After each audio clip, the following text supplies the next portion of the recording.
Auzubillahiminash-shaytanir-rajim. Bismillahir-rahmanir-rahim. Dearest students, Assalamu alaikum. Hope you will be fine. Now we start our subject Amazing Science class 5th, lecture number 7.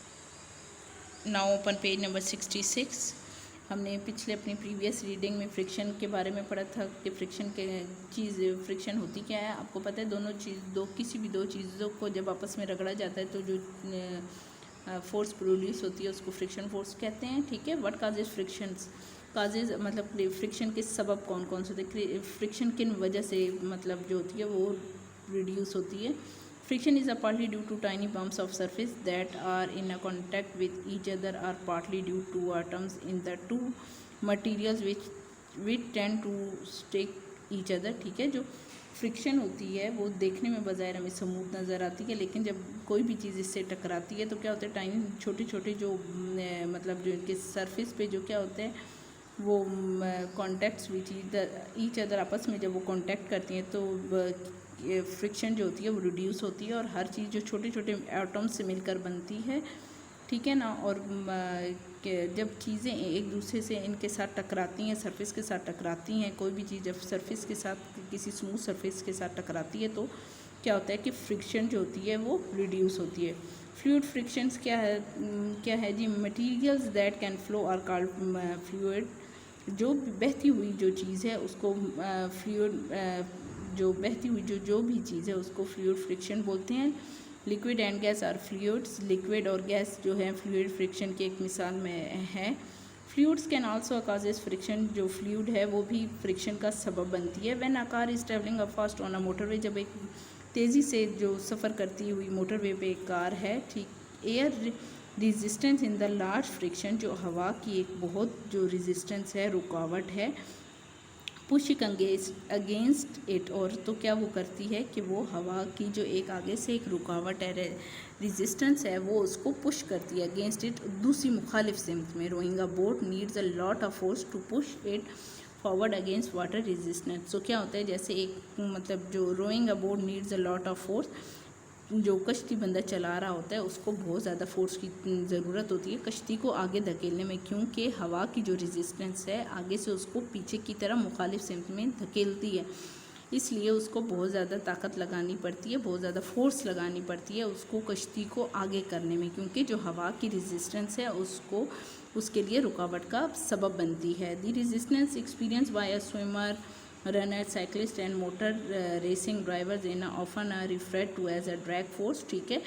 और ये मतलब जो होती है इसको कौन एक्सपीरियंस कर सकते हैं, हवा इस दबाव को कौन एक्सपीरियंस करते हैं, स्विमर जो मतलब गोताखोर होते हैं, रनर्स जो भागने वाले हैं, साइकिलिस्ट होते हैं, रेसिंग ड्राइवर्स होते हैं, ये इसको ड्रैग फोर्स भी कहा जाता है। The amount of drag force with depending greatly on the shape of the object and the way in which the fluid or air flows past it।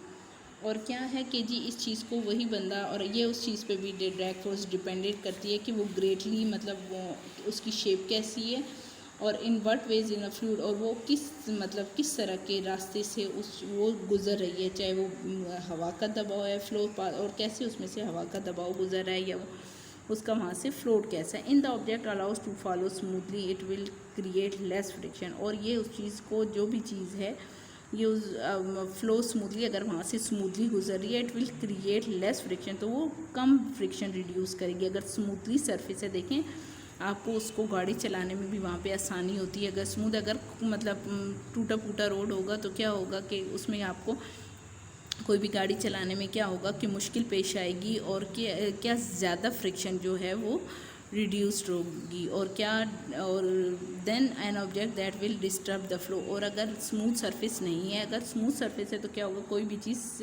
आसानी से बह जाती है, लेकिन जब अगर स्मूथ सरफेस नहीं होगा तो क्या होगा, डिस्टर्ब द फ्लो, मतलब उस चीज़ में फ्लो में बहाव में रुकावट पैदा करती है। For example a swimmer will experience less drag by laying a flat in the water. जो फॉर एग्जांपल जो स्विमर्स होते हैं, ठीक है, जो गोताखोर होते हैं, वो इसको अच्छी तरह से लेस ड्रैग को कैसे वो एक्सपीरियंस कर सकते हैं, by laying a flat in the water. पानी में जब वो बिल्कुल सीधे लेट जाएं तो क्या होता है कि लेस ड्रैग जो है वो उनकी उस चीज़ को वो एक्सपीरियंस कर सकते हैं। Cyclist can reduce a drag by a bending forward and a wearing a pointed helmet, ठीक है। जो साइकिलिस्ट होता है, जो साइकिल चलाने वाला होता है, वो अपने एंडिंग पॉइंट पर पहुंचने के लिए जब ज़्यादा ताकत लगाता है तो आगे की तरफ वो झुक जाता है। क्यों? इसलिए कि वो अपनी ज़्यादा फोर्स लगा रहा है अपने एंडिंग पॉइंट पर पहुंचने के लिए, तो उसका झुकाव अगली तरफ आगे की तरफ ज़्यादा हो जाएगा। During a free fall sky diver will be pulled rapidly to the ground due to the gravitational force. देखिए अब ये स्काई डाइवर है, अगर ये अपना पैराशूट ओपन किए बगैर मतलब ज़मीन की तरफ आएगा तो बहुत तेज़ी से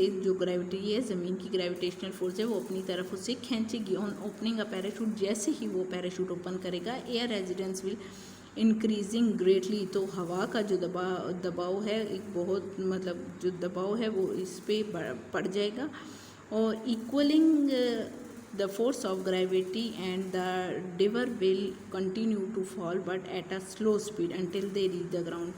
वो ज़मीन की तरफ तो आएगा लेकिन हवा की दबाव की वजह से वो बहुत स्लो स्पीड में बहुत आराम से अपने ज़मीन पर अपने एंडिंग पॉइंट पर पहुंच जाएगा। लेकिन अगर वो पैराशूट ओपन नहीं करेगा तो बहुत तेज़ी से वो ज़मीन की तरफ आएगा।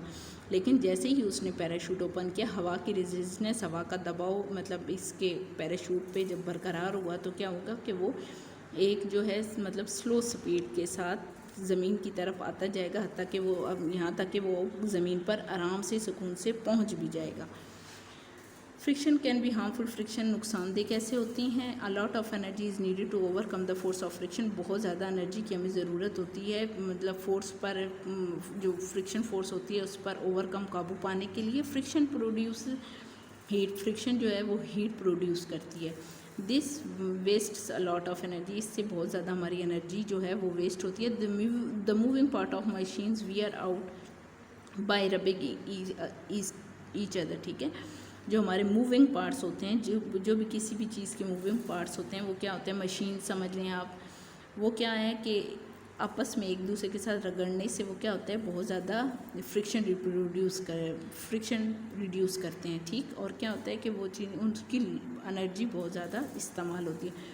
रिड्यूसिंग फ्रिक्शन, रिड्यूसिंग को जो मतलब फ्रिक्शन को कम कैसे किया जाता है? Lubricant such as oil and grease as a used in machine to reduce friction. चिकनाई वाली चीज़ें जैसे ऑयल होगा, ग्रीस हो गया, वो यूज़ की जाती है फ्रिक्शन को कम करने के लिए। ऑयल, चिकनाई और ऐसी जो ग्रीस वगैरह होती है, ये चिकनाई वाली चीज़ें होती हैं ना, ये मतलब यूज़ की जाती हैं फ्रिक्शन को कम करने के लिए। They form a thinner layer between the moving surface, और जो मूविंग सरफेस होते हैं, जो चलते हुए सरफेस होते हैं, इन पर एक पतली सी लेयर बना देती हैं। Preventing them from rubbing each other, ताकि वो चीज़ें आपस में रगड़ ना खाएं, ठीक है ना।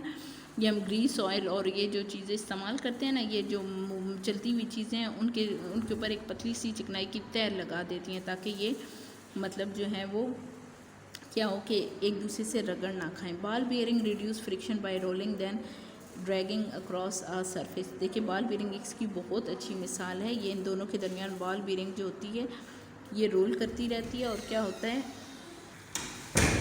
अक्रॉस अ सरफेस, ठीक है। जो बॉल बियरिंग इसकी बहुत अच्छी एग्जांपल है। ये देखिए जो मतलब जो बॉल बियरिंग इसकी ये इसके अंदर छोटी सी बॉल है, बीट है, ये इन दोनों के दरमियान है। जब लेकिन ये इसके अंदर रोल होता रहता है तो क्या होता है कि जो फ्रिक्शन है उसको रिड्यूस करता रहता है। An object moving through a liquid or a gas experience of friction which causes drag slowing the object down.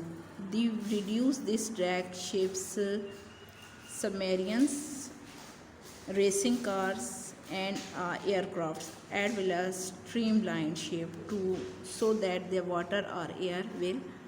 और ये जो ड्रैग फोर्स इसको कम करना है पानी और गैस के अंदर भी ड्रैग फोर्स को कम करने के लिए हम स्ट्रीमलाइन शेप यूज़ करते हैं ताकि इसमें से ड्रैग फोर्स को पानी और ऑयल वगैरह में से कम किया। Flow smoothly over their surface, ताकि वो जो मतलब स्मूथली जो उनका सरफेस होता है उस पर फ्लो कर सकें, चल सकें। When they are moving at a great speed, ताकि वो जब ग्रेट स्पीड से बहुत तेज़ी स्पीड से वो अपनी जो है वो स्मूथली सरफेस उस पर चल सकें। डॉल्फिन देखें, shark and other fishes are well streamline shape में होती हैं, ठीक है, इसलिए वो ईजिली पानी के अंदर मूव करती रहती हैं। And a glide through the water with easy, ताकि वो पानी के अंदर आसानी से स्विम कर सकें, तैर सकें। ये देखें आप, एक जो रेसिंग कार होती है ये भी स्ट्रीमलाइन शेप में है, ठीक है।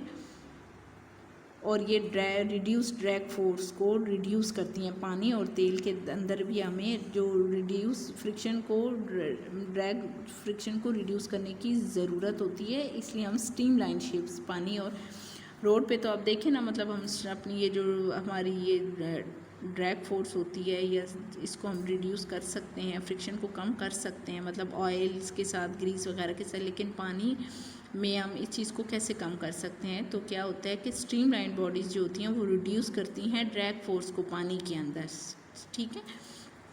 Wheels are often use to decrease frictions, और जो व्हील्स होते हैं, ठीक है, ये भी समटाइम यूज़ किए जाते हैं फ्रिक्शन को डिक्रीज़ करने के लिए, ठीक है ना। रोड पे, और ये जो रोड पे चलने वाली चीज़ें हैं, यहाँ पे हम फ्रिक्शन को रिड्यूस कैसे करते हैं? मतलब कोई भी चिकनाई वाली चीज़ें जैसे ऑयल, ग्रीस वगैरह हो गई। लेकिन पानी और गैस के अंदर हम, ये जो पानी हो गया, इसके अंदर हम जो स्ट्रीम लाइन शेप्स होती हैं, इन चीज़ों को यूज़ करते हैं ताकि रिड्यूस मतलब जो होती हैं, ताकि स्ट्रीम लाइन जो बॉडीज़ होती हैं वो रिड्यूस करती हैं ड्रैग फ्रिक्शन को, ठीक है। होप सो आपको अच्छे से समझ आ गया होगा। स्टे ब्लेस्ड, स्टे होम, अल्लाह।